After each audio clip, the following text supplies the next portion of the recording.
MLS Selects Pro Kurt Dove talking to you real quick about topwater line selection. You know, you hear all the time, should I use braid, should I use monofilament, even some circumstances maybe fluorocarbon.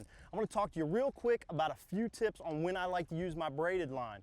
So with the braided line, generally I'm using a walking style bait. And I want to use braided line in the 30 to 40 pound class. When I'm using this braided line is when I'm fishing open water situations, making really long casts to schooling fish, such as a big point or maybe in the middle of a marina. But anytime that I'm fishing an open water situation, the braided line is going to do a couple of things for me. One, it's got no stretch, right? So I want to have a rod that's going to give me some flexibility so that when I set the hook on the fish, I don't pull the hooks free because that braid's going to have no stretch. But the real advantage of no stretch is that from a long cast, I can get those hooks into a fish and get them all the way back to the boat. So braided line when you're in open water, using walking baits, very, very good line to use. The other line that I'm going to use is the monofilament. Okay, and the monofilament I'm going to use generally on smaller type topwaters. Popping baits are one of the key lures that you want to use with monofilament. I use the monofilament for a couple of reasons. One, if I'm fishing up under overhanging trees, I can kind of skip the bait back in there. Generally, I'm going to be casting short casts when I'm using monofilament. That's why I want monofilament. It's going to have that stretch. So I'm going to use a standard rod that's going to work the action well for whatever topwater that I'm choosing.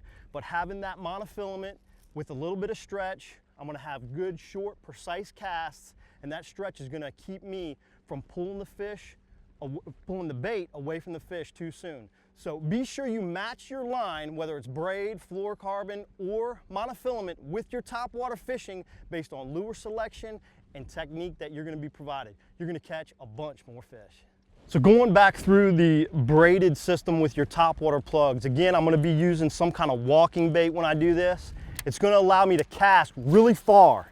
So I'm going to be able to cast super far with this, and I'm going to be able to work the lure very effectively with that braided line, very far away from the boat. If I get a strike that far, that braided line is going to enable me to get a good hook into the fish and work it all the way back to the boat.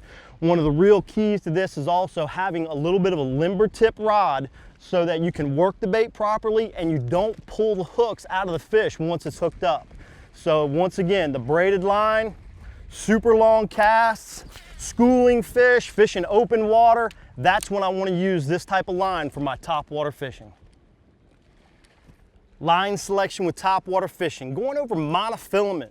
The monofilament I like to use when I'm using popping style lures and when I'm fishing really close to cover. Any kind of overhanging trees, when I'm making short, precise presentations with my topwater lures. The reason I want to use the monofilament is because it allows a little bit of stretch, so I'm not pulling the lure away from the fish. Even if I, have a couple second delay before I set the hook, it still enables some shock resistance because we're fishing closer to the bait, shorter line distance, so it gives us that shock resistance that we need for those fish to stay hooked. And also that monofilament's a lot easier to cast. You can almost skip it up underneath some of the trees and around riprap and get it really, really close to the cover, whereas any other types of line with the lower stretch don't have the ability to kind of move and give you a little bit more flexibility in target casting. The third thing that's really important about the monofilament is it will provide you a little bit more action to your lure because of the stretch of the line. So it's going to be able to move the lure and look more lifelike and give you those, again, precise presentations that you need to catch those bass around cover near shore. So again, it's given me a lot of ability to make real short, precise presentations. It's given me the ability also to have a real lifelike action with the lure because of the monofilament having a little bit of stretch. Even when I get under overhanging trees and stuff, I can kind of, skip it in there to a degree and really have some quick, short strokes that give that bait that lifelike action it needs to elicit strikes.